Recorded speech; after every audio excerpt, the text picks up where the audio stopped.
ஒரு ஏரி ஓரமாக ரெண்டு பசங்க நடந்து போய்கிட்டு இருக்கிறாங்க. அதில் ஒருத்தன் பணக்கார வீட்டு பையன், இன்னொருத்தன் ஏழை.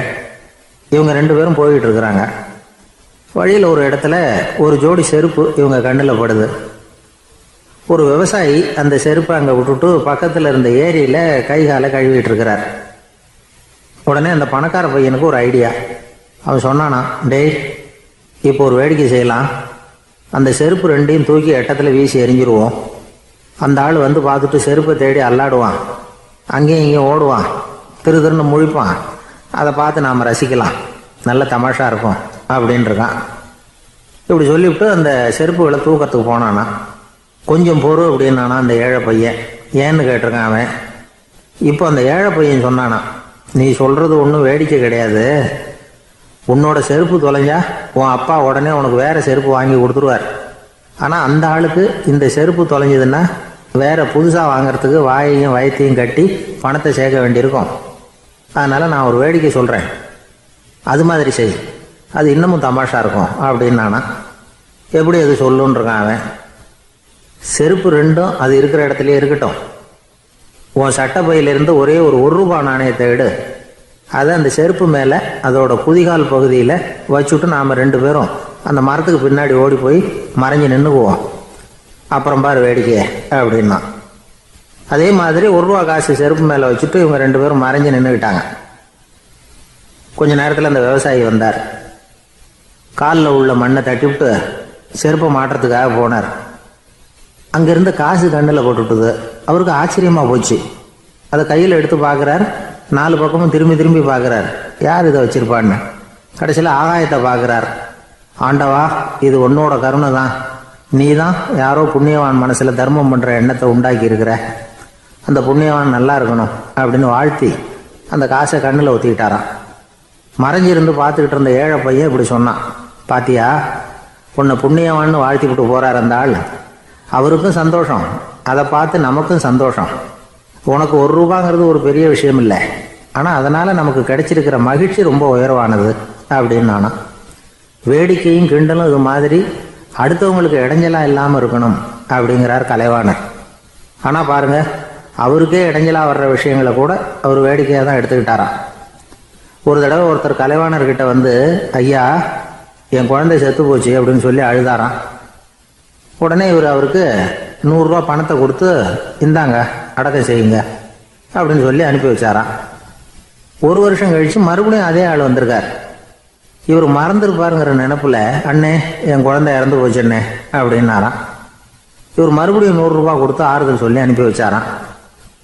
7-8 மாதம் கழித்து மறுபடியும் அதே ஆள் வந்திருக்கார். அவர் வாயை திறக்கிறதுக்கு முன்னாடியே இவர் 100 ரூபாய் அவர் கையில் வச்சு, போன 2 தடவை தான் குழந்தை செத்து போச்சு, இந்த தடவையாவது அதை சாகாமல் காப்பாற்றி விடு அப்படின்னு சொல்லி அனுப்பி வச்சாராம். அதுக்கப்புறம் அந்த ஆள் வர்றதே இல்லையா. ஒருத்தர் சாலை ஓரமாக அழுதுகிட்டு உட்காந்துருந்தான். பிச்சை எடுத்து சாப்பிட்ற ஒருத்தன் அந்த பக்கமாக வந்தான். இவனை பார்த்தான். ஏன் அழுதுகிட்டு உட்காந்துருக்கிற, என்னாச்சு உனக்கு அப்படின்னு கேட்டான். அதுக்கு இவன் சொன்னான், என்கிட்ட ஒன்றுமே இல்லை, நான் இந்த உலகத்தில் இருந்து என்ன பிரயோஜனம், அதனால தான் அழுதுகிட்டு இருக்கிறேன் அப்படின்னா. உன்கிட்ட மறைஞ்சிருக்கிற புதையல் என் கண்ணுக்கு நல்லா தெரியுது, அது உனக்கு புரியல, அதனால தான் அழுதுகிட்டு இருக்கிற அப்படின்னா. என்னது, புதையல் இருக்குதா, உன் கண்ணுக்கு தெரியுதா அப்படின்னு கேட்டான். ஆமாம், எனக்கு தெரியுது, அந்த புதையலை நீ விற்கிறதுக்கு தயாராக இருக்கிறியா அப்படின்னு கேட்டான் இவன்.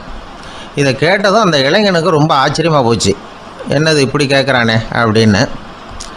என்கிட்ட ஒரு காசு கூட இல்லையே, அப்படி இருக்கிறப்போ புதையல் எங்கேருந்து வந்தது அப்படின்னா. இந்த நேரத்தில் அந்த பிச்சைக்காரன் சிரித்தான். இப்படி தான் இந்த உலகத்தில் எல்லோரும் சொல்லிகிட்டு இருக்கிறாங்க, என்கிட்ட ஒன்றுமே இல்லை ஒன்றுமே இல்லைன்னு சொல்லி. ஆனால் அவங்கக்கிட்ட தான் புதையல் இருக்குது. நீ வேணும்னா என் கூட வா, நம்ம நாட்டு அரசர்கிட்ட போவோம், உங்ககிட்ட இருக்கிற புதையலை அவர் நல்ல விலைக்கு எடுத்துக்குவார் அப்படின்னா. அது எப்படி உனக்கு தெரியும்னா, இதுக்கு முன்னாடியும் இது மாதிரி பல பேரை நான் வந்து ராஜா கிட்ட அழைச்சிட்டு போயிருக்கிறேன், அதனால தான் உன்னை பார்த்தேன், உன்னையும் கூப்பிட்றேன். நீ சரின்னு சொன்னால் உன்னை அழைச்சிட்டு போகிறேன், உங்ககிட்ட இருக்கிற புதையலை அவர் நல்ல விலை கொடுத்து எடுத்துக்குவார் அப்படின்னு சொன்னான். இவன் இப்படி சொல்கிறதும் அந்த இளைஞனுக்கு ஒன்றுமே புரியல. இது என்னது இந்த ஆள் இப்படி சொல்லிகிட்டு இருக்கிறான், நம்மக்கிட்ட என்ன இருக்குது, அதுவும் இல்லாமல் இவனே பிச்சை எடுத்து சாப்பிட்டுக்கிட்டு இருக்கிறான், இவன் போய் நம்மளை ராஜா கிட்ட அழைச்சிட்டு போகிறதா போகிறேங்கிறானே என்ன அப்படின்னு சொல்லி அவன் யோசனை பண்ணான். என்ன யோசிக்கிற, உனக்கு பணம் வேணும்னா என்னோட வா அப்படின்னா. இளைஞன் ஒரு முடிவுக்கு வந்தான். சரி, இங்கேயே உட்காந்துக்கிட்டு இருக்கிறத விட அங்கேயாவது போய் பார்ப்போமே, இங்கே அழுதுட்டு உட்காந்துருக்கிறதுல என்ன பிரயோஜனம், ஏதோ கூப்பிட்றான் போய் பார்த்துட்டு வருவோமே அப்படின்னு சொல்லி அவன் கூட புறப்பட்டான். பிச்சைக்காரன் முன்னாடி போயிட்டே இருக்கிறான், இந்த இளைஞன் பின்னாடி நடந்து போயிட்டுருக்கான். 2 பேரும் அரண்மனையை நோக்கி போகிறாங்க. பாதி வழி போயிருப்பாங்க. வழியில் அந்த பிச்சைக்காரன் சொன்னான், இதை பாரு, முன்னாடியே சில விஷயங்களை நாம் பேசிக்க வேண்டியிருக்கு. சரியாக தெளிவாக முடிவு எடுத்துக்கிட்டு அதுக்கப்புறம் ராஜாக்கிட்ட போகணும். ஏன்னா அங்கே போய் அது முடியாது இது முடியாதுன்னு நாம் நமக்குள்ளே சண்டை போட்டுக்கிட்டு இருக்க முடியாது.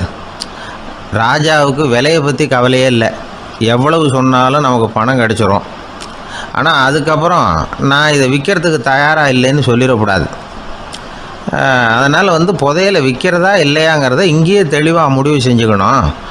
இல்லைன்னா ராஜா கிட்ட போய் அங்கே போய் குழப்பிக்கிட்டு இருக்க முடியாது அப்படின்னு சொன்னான். இளைஞனுக்கு ஒன்றுமே புரியல. என்ன சொல்கிற நீ, என்கிட்டயா புதையலா, எங்கே இருக்குது அப்படின்னு சொல்லி குழம்பி போனான். இப்போ அந்த பிச்சைக்காரன் சொன்னான், இதை பாரு, இப்போ உதாரணத்துக்கு உன்னுடைய கண்களை எடுத்துக்கோ, அதுக்கு நீ என்ன விலை கேட்டுற போகிற? நான் அதுக்கு ராஜா கிட்டே இருந்து ஒரு 50,000 ரூபா வாங்கி தர முடியும். உன்னுடைய இருதயத்தை கொடுக்குறியா, 20 லட்சம் ரூபா வாங்கி தரேன்.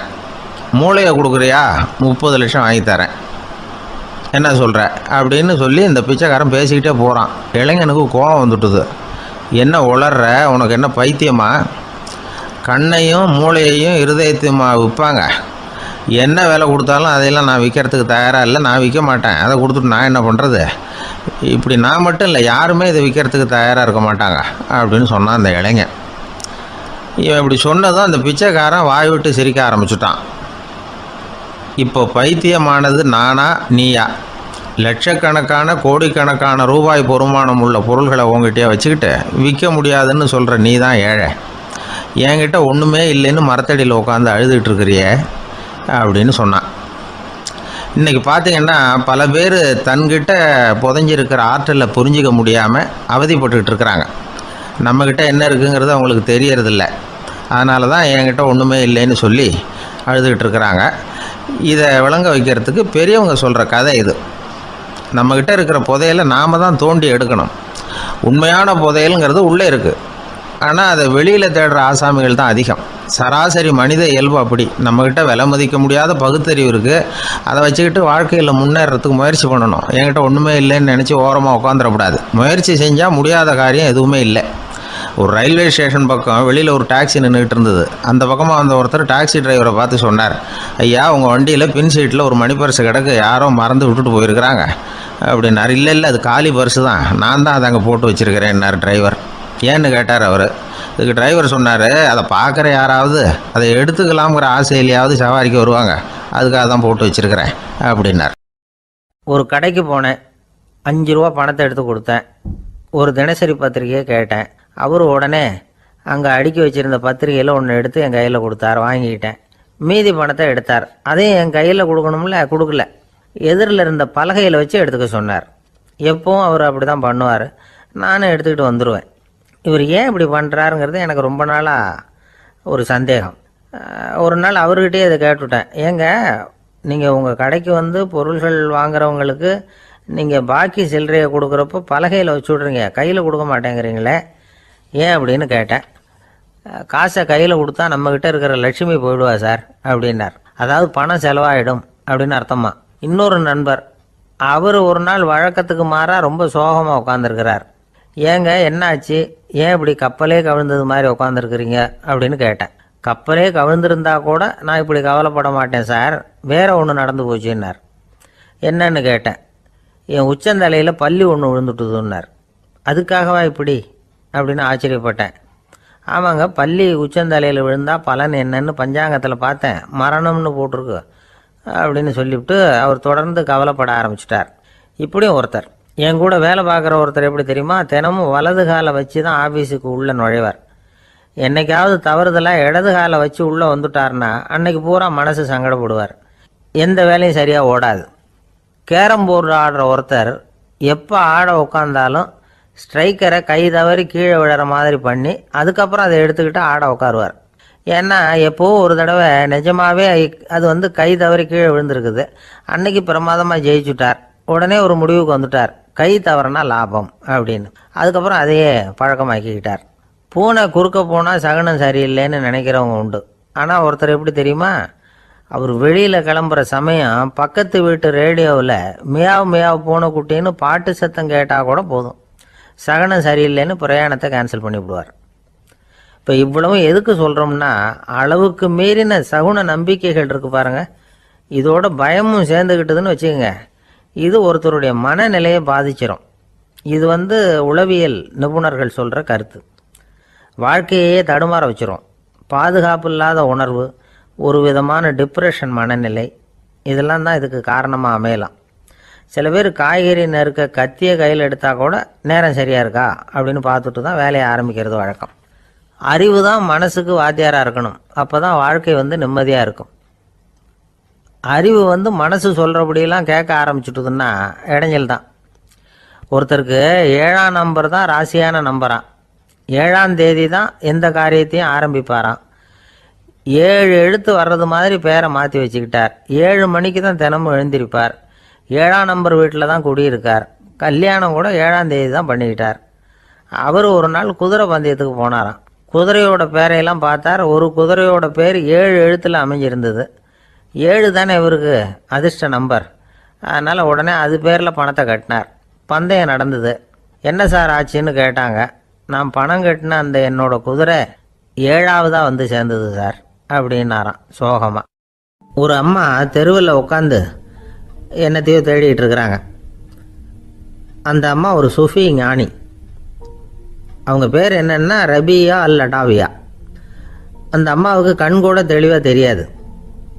அந்த பக்கமாக வந்த சில பேர் இவங்களுக்கு உதவி செய்கிறதுக்காக வந்தாங்க. என்ன தேடிட்டு இருக்கிறீங்க அப்படின்னு கேட்டாங்க. இதுக்கு அந்த அம்மா, அந்த கேள்வி அவ்வளோ முக்கியத்துவம் இல்லை, நான் தேடிட்டு இருக்கிறேன், உங்களால் முடிஞ்சால் எனக்கு உதவி பண்ணலாம் அப்படின்னாங்களாம். உதவி செய்ய வந்தவங்களுக்கு ஆச்சரியம். எதை தேடுறோங்கிறது தெரியாமல் இப்படி ஏன் நேரத்தை செலவழிக்கிறீங்க, நாங்கள் எப்படி உங்களுக்கு உதவ முடியும், எங்களுக்கு ஒன்றும் புரியலையே அப்படின்ட்டுருக்காங்க. சரி, உங்களை திருப்தி பண்ணுறதுக்காக சொல்கிறேன், ஒரு குண்டூசி தொலைஞ்சி போச்சு, அதை தேடுறேன் அப்படின்னாங்களாம் அந்த அம்மா. அதுக்கப்புறம் இவங்களும் சேர்ந்து தேட ஆரம்பிச்சிட்டாங்க. கொஞ்ச நேரம் ஆச்சு, ஒன்றும் கிடைக்கல. உதவி செய்ய வந்தவங்களும் அழுத்து போட்டாங்க. அப்புறம் கேட்டாங்க, பாருங்கம்மா, இது ரொம்பவும் பெரிய தெரு, அகலமான தெரு, அதனால் குறிப்பாக நீங்கள் எந்த இடத்துல அந்த குண்டூசியை தொலைச்சிங்க அதை சொல்ல முடியுமான்னாங்களாம். இதுக்கு அந்த அம்மா, நீங்கள் மறுபடியும் அர்த்தமில்லாத கேள்வியை கேட்குறீங்க, உங்கள் கேள்விக்கும் நான் தேடுறதுக்கும் என்ன சம்மந்தம்னாங்களாம். இதை கேட்டதும் அவங்க ஒரு மாதிரி ஆயிட்டாங்க. என்னம்மா நீங்கள் பைத்தியம் மாதிரி பேசுகிறீங்க அப்படின்னாங்களாம். சரி, உங்களை மறுபடியும் திருப்திப்படுத்துறதுக்காக சொல்கிறேன், அதை நான் எங்கள் வீட்டில் தொலைச்சுட்டேன் அப்படின்னாங்களாம். அப்புறம் எதுக்காக இங்கே தேடிட்டு இருக்கிறீங்க அப்படின்னு கேட்டிருக்காங்க. ஏன்னா இங்கே தான் வெளிச்சம் அதிகமாக இருக்குது, அங்கே வீட்டுக்குள்ளே இருட்டாக இருக்குது, அதனால் இங்கே தேடுறேன், வெளிச்சம் உள்ள இடத்துல தானே தேட முடியும் அப்படின்னாங்களாம் அந்த ஞானி. இந்த கதைக்கு என்ன அர்த்தங்கிறத பெரியவங்க சொல்கிறாங்க. அதாவது இந்த தேடுதல்ங்கிறது ஒரு வியாதி. அது நம்ம சதா அலைய வைக்கும், பைத்தியமாக மாற்றுறதுக்கு முயற்சி பண்ணோம். ஒரு காலம் அது நிறைவு அடையவே அடையாது.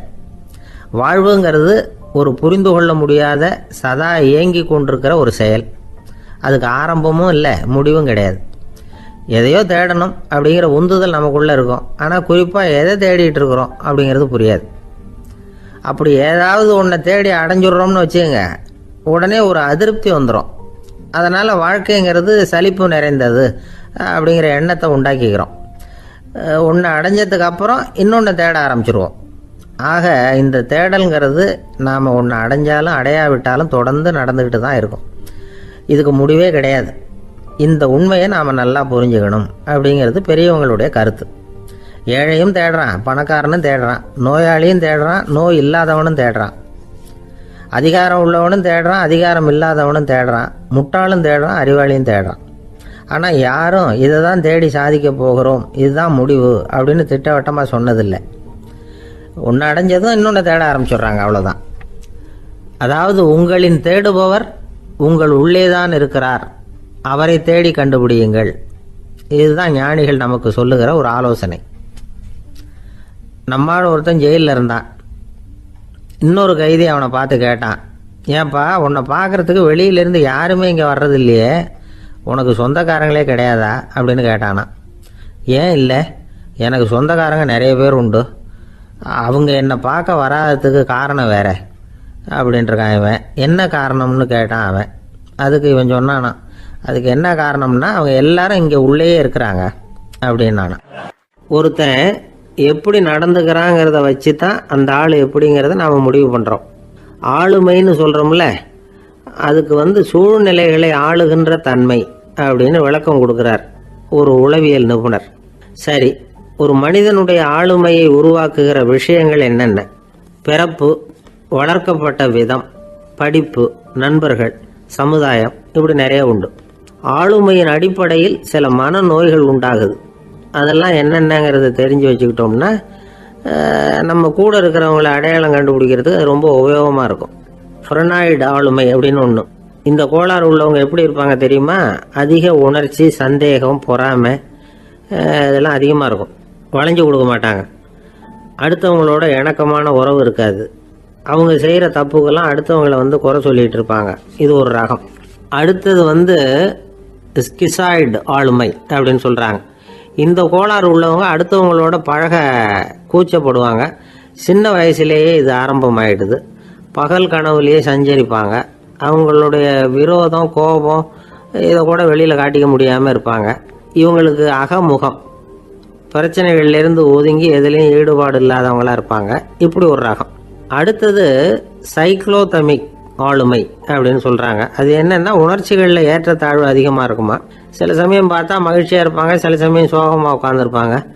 அவங்க மனநிலைக்கு தகுந்த மாதிரி சமூக நிகழ்ச்சிகளில் பங்கெடுத்துக்குவாங்க. இன்னொரு வகை என்னென்னா எண்ணப்பீடிகை ஆளுமை அப்படின்னு பேர் வச்சுருக்கிறாங்க. அதுக்கு இவங்களுக்கெல்லாம் கரெக்டாக இருக்கணும், எல்லாம் சட்டத்திட்டம், இதுலேயும் ஒரு ஒழுங்குமுறை, இப்படி எதிர்பார்க்குற மனோபாவம். இவங்க எதிர்பார்ப்புக்கும் அரண்முறைக்கும் மற்றவங்க கட்டுப்படணும்னு நினைப்பாங்க.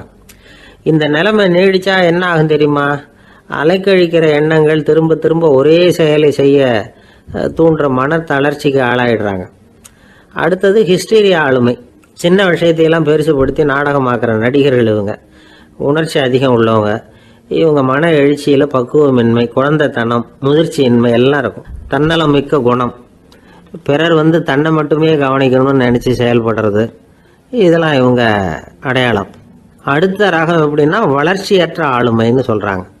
அடுத்தவங்களோட இணங்கி போக முடியாதவங்க. அறிவு, மன எழுச்சி, சமூக உறவு இதில் எல்லாம் போதுமான வளர்ச்சியையும் நிறைவையும் பெற முடியாதவங்க. இவங்களால வாழ்க்கையில் முன்னேற முடியாது. பிச்சைக்காரங்க, குற்றவாளிகள், இவங்ககிட்டெல்லாம் இது மாதிரியான ஆளுமை அதிகமாக இருக்குமா. அடுத்தது என்னென்னா சோர்வுடைய ஆளுமை. எதுலேயும் உற்சாகம் இல்லாமல் சோர்ந்து போயிருப்பாங்க. அதுக்கெல்லாம் நமக்கு வலிமை இல்லைப்பா அப்படின்னு சொல்லிட்டு இருப்பாங்க. சின்ன விஷயங்களுக்கெல்லாம் அதிர்ச்சி அடையிறது. வாழ்வின் சுவையை அனுபவிக்க முடியாதவங்க. இன்னொரு ரகம் இது கொதித்தெழும் ஆளுமைங்கிறாங்க. எதுக்கு எடுத்தாலும் ஆத்திரம், குரோதம், வன் செயல் இதுலெல்லாம் ஈடுபாடு, இப்படி உள்ளவங்க. நத்தை வகை ஆளுமை அப்படின்னு ஒன்று. அடுத்தவங்க மேலே விரோதம் இருக்கும், அடிக்கணுங்கிற எண்ணம் இருக்கும். ஆனால் அதை அப்படியே வெளியில் காட்டாமல் அதே சமயம் அமைதியான முறையில் வெறுப்பை வெளிக்காட்டுற ரகம். இவங்கெல்லாம் பேசாமல் கம்முன்னு இருந்துக்கிட்டே நினைச்சதை நிறைவேற்றிக்கிடுவாங்க. முன்ஜாக்கிரதை ஆளுமை அப்படின்னு ஒரு ரகமா. பாதுகாப்பின்மை, சந்தேகம், முழுமையின்மை, அறவேக்காட்டுத்தனம் இந்த மனப்போக்கு அதிகமாக இருக்கிறதுனால அகம்பாவம், புடிவாதம், எச்சரிக்கை எல்லாம் அளவுக்கு மீறி இருக்கும். இதுவரைக்கும் நாம் பேசிக்கிட்டு இருந்த ஆளுமை பண்புகள் அளவுக்கு அதிகமாக போயிட்டுதுன்னா ஆளுமை கோளாறுகள் ஏற்படும். அதன் அடிப்படையில் மனவியாதிகள் வருமா. அதனால் இணக்கமான, எல்லாரும் விரும்புகிற இயல்பான ஆளுமையை பெறுவதற்கு நாம் முயற்சி செய்யணும் அப்படிங்கிறது மனோதத்துவ நிபுணர்களுடைய ஆலோசனை. ஒருத்தர் ஒரு மனோதத்துவ டாக்டரை தேடிட்டு வந்தாராம். டாக்டர், எனக்கு மனசில் ஏதோ வியாதி, ஆளுமை கோளாறு, அதாவது எனக்கு சீக்கிரமாக செத்து போனால் தேவையில்லைன்னு தோணுது அப்படின்னாராம். உடனே அந்த டாக்டர், சரி அப்படின்னா இங்கே இருங்க, நான் வைத்தியம் பார்க்குறேன் அப்படின்னாராம். ஒருத்தர் ரொம்ப அவசரமாக போயிட்டு இருந்தார். எங்கே சார் போகிறீங்கன்னு கேட்டோம். எனக்கு வேண்டியப்பட்ட ஒருத்தருக்கு குழந்தை பிறந்திருக்கிறதாக செய்தி வந்திருக்கு, அதுதான் ஆஸ்பத்திரிக்கு போயிட்டுருக்கேன், பார்த்துட்டு வரலாம்னு அப்படின்னார். அப்படின்னா கொஞ்சம் இப்படி உட்காருங்க அப்படின்னோம். சில விவரமெல்லாம் சொல்கிறேன், கேட்டுட்டு போங்க அப்படின்னோம். உட்காந்தார். அப்புறம் சொல்ல ஆரம்பித்தோம். புதுசாக பிறந்திருக்கிற ஒரு குழந்தைய பார்க்க போகிறதுன்னா அது சாதாரண விஷயம் இல்லை. அதில் ரொம்பவும் கவனமாக நடந்துக்கணும். புது குழந்தைக்கு நோய் சுலபமாக தொற்றும். முக்கியமாக காற்று மூலமாக பரவுகிற நோய்கள் சுலபமாக வந்துடும். அதனால் நமக்கு உடம்பு சரியில்லைன்னா குழந்தைய விட்டு கொஞ்சம் தள்ளியே இருக்கிறது தான் நல்லது. பெரியவங்களை பொறுத்த வரைக்கும் சாதாரணமாக உள்ள ஒரு கிருமி கூட குழந்தைய பொறுத்த வரைக்கும் ரொம்ப மோசமான ஒரு கிருமியாக இருக்கும். சில வெளிநாடுகள் எப்படி தெரியுமா, பிறந்த குழந்தை தூங்கிட்டு இருக்கிற ஒரு ரூமுக்கு போகணும்னா போகிறவங்க முகமூடி போட்டுக்கணும், காலணிகளை மாற்றிக்கணும், அவ்வளவு சுத்தமாக உள்ளே போய் பார்த்துட்டு வரணும். பொதுவாக சில ஆஸ்பத்திரிகளில் பார்த்தீங்கன்னா பார்வையாளர்கள் நேரத்தில் விசிட்டிங் ஹவர்ஸ் தாயை விட்டு குழந்தைய தனியாக பிரித்து வச்சுருவாங்க. எதுக்குன்னு நினைக்கிறீங்க? அந்த நேரம் பல பேர் வருவாங்க போவாங்க, அவங்க கை கால் சுத்தமாக இருக்காது. சுத்தம் இல்லாத கைகள் மூலமாக கிருமிகள் பரவும். சுத்தம் இல்லாத கைன்னா மண்ணு தூசி படிஞ்சிருக்கிற கை மட்டும் தான் அர்த்தம் இல்லை. சாலையில் கையை வீசிக்கிட்டு நடந்து வர்றீங்க, குழந்தைய பொறுத்த வரைக்கும் அது கூட சுத்தம் இல்லாத கை தான். தாயை தவிர மற்றவங்க குழந்தைய தூக்காமல் பார்த்துக்கிறது நல்லது. தாய் கூட அளவோட கொஞ்சிறதோட நிறுத்திக்கணும்.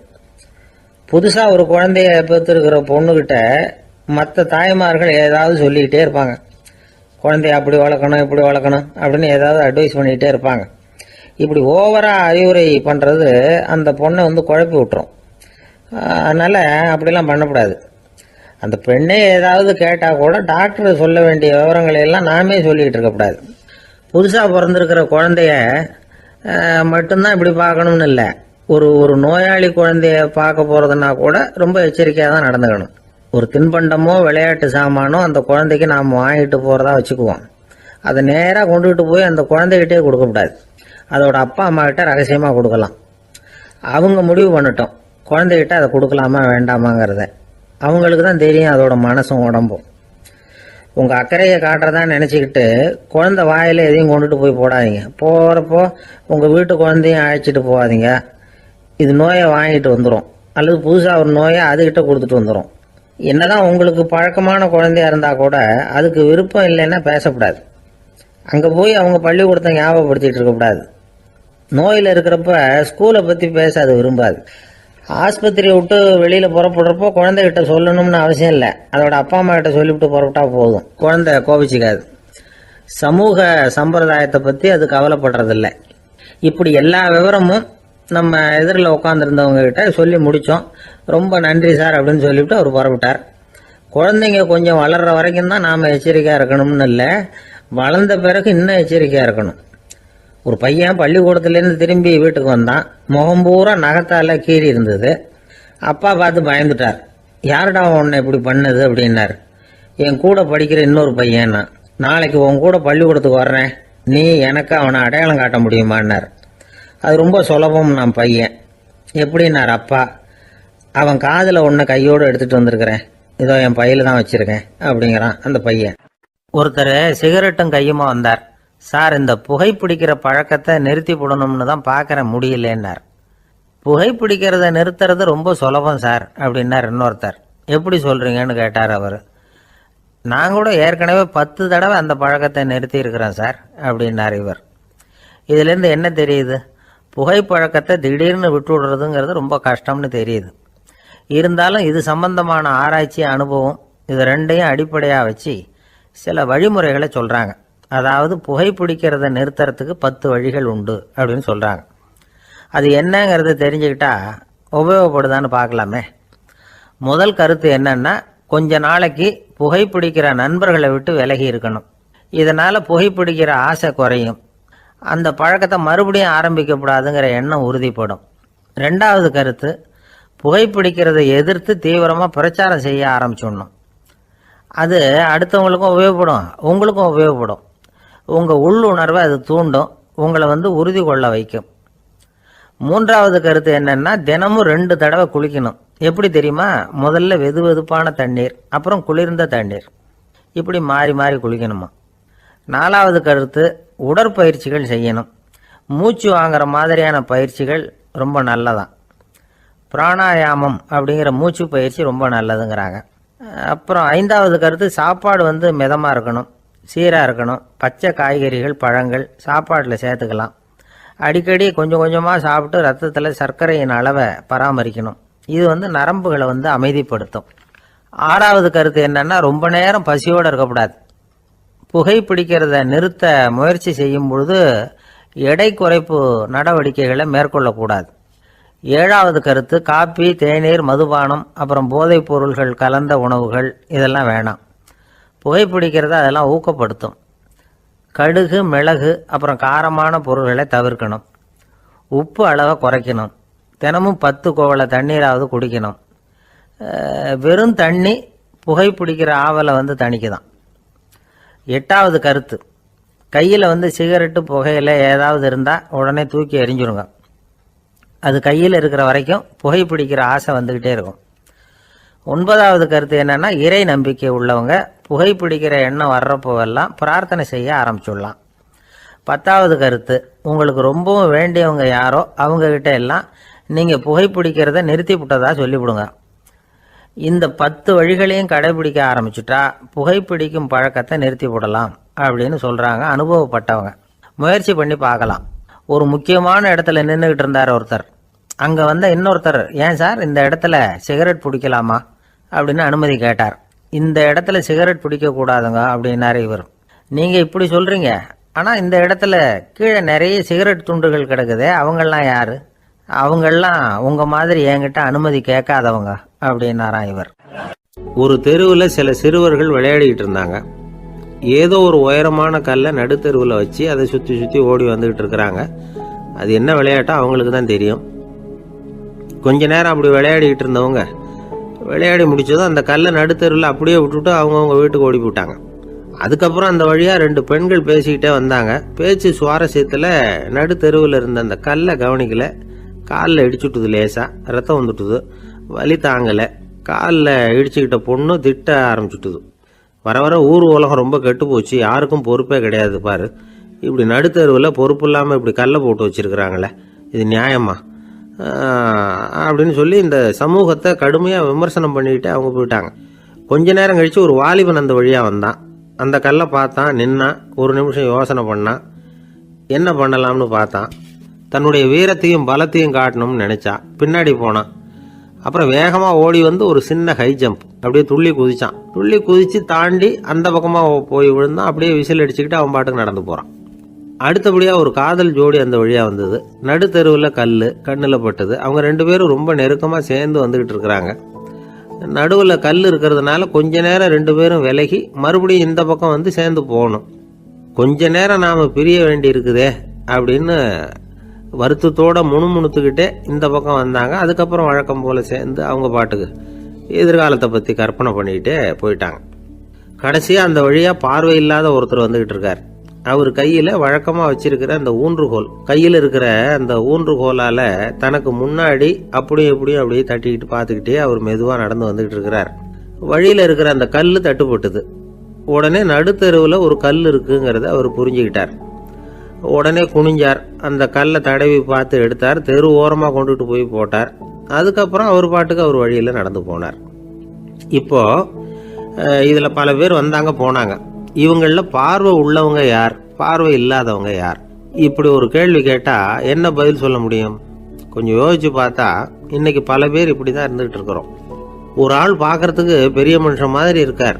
ஒரு தெரு வழியாக நடந்து வந்துகிட்டு இருந்தார். இருட்டு நேரம். வழியில் ஒரு பெரிய கல் கிடந்தது, கருங்கல். பார்த்தார். கொஞ்ச நேரம் யோசிச்சார். போய் தூக்கி பார்த்தா ரொம்ப கனமாக இருந்தது. இன்னொரு ஆள் சேர்ந்தாதான் தூக்க முடியும். இவர் உடனே ரோட்டோரமாக போய் ஒரு மரத்தடியில் உட்காந்துக்கிட்டார். 2 பக்கமும் பார்த்துக்கிட்டே இருக்கார், யாராவது வர்றாங்களான்னு. கொஞ்ச நேரத்தில் ஒருத்தர் வந்தார். இவருக்கு தெரிஞ்சவர். என்னங்க இந்த நேரத்தில் இங்கே உட்காந்துருக்குறீங்கன்னு கேட்டார் அவர். அதோ அந்த கருங்கல் அப்படின்னு சுட்டி காட்டினார். ஓ, அதை தூக்கி ஓரமாக போடணுமா? வாங்க 2 பேரும் தூக்கலான்னார் வந்தவர்.